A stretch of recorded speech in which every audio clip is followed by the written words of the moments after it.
Sveiki, čia laida Ekstremalios statybos. Kiekvienas statydamas namą ir galvodamas apie stogą klausia savęs, kas geriausia, o geriausia yra saugus namas. Viena iš svarbiausių saugaus namo savybių – nedegantis stogas.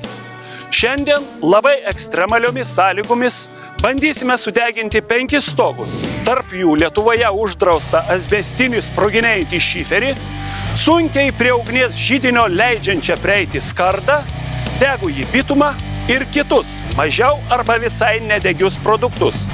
Nors stogo gaisras dažniausiai kyla dėl netvarkingos elektros ar židinių bei dūmtraukių instaliacijos, tačiau mes imsimės ekstremalumo.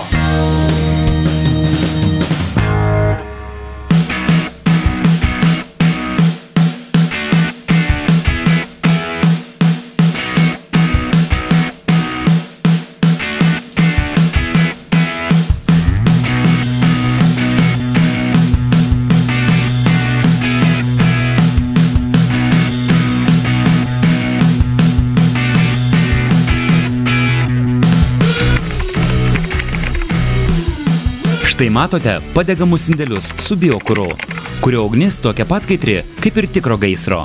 Bet tai nesulyginama su tikru ugniagesių darbu.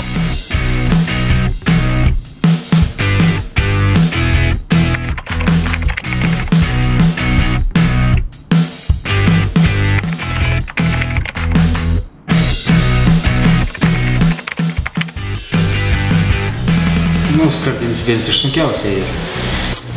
Dėl to, kad pats stogas tai nedeg ir ugnis deg visi kasila ir norint prie jų prieiti, skardą reikia išpjauti, kas ir sudėtingiau žino, negu kad pavyzdžiui šiferinį stogą, kad galim prakirsti. Ugniagesiai ir gerą pasirengina, apsaugas susidėjant, tai jiems nepavojingas šaudėms tiek. Sunkus priėjams ir su skardiniu stogu ir sunkus priėjams su mids, kur yra tas. Mes su USB plokšt, kad yra papačia, tai sakė, yra labai sudėtinga. Kad mes atvažiuojam, kai yra šiferinis stogas, jau būna netgi iššaudęs, yra liepsna prasiveržusi. Nes būna dažniausiai pavėluoti pranešimą, kaip taisyklė. Ir jau deg stogas atvira liepsna.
Kad ir kaip lietuvis džiaugiasi degant kaimyno stogui, tačiau stogą galima išgelbėti, jeigu jis dengtas kuo mažiau degia medžiaga.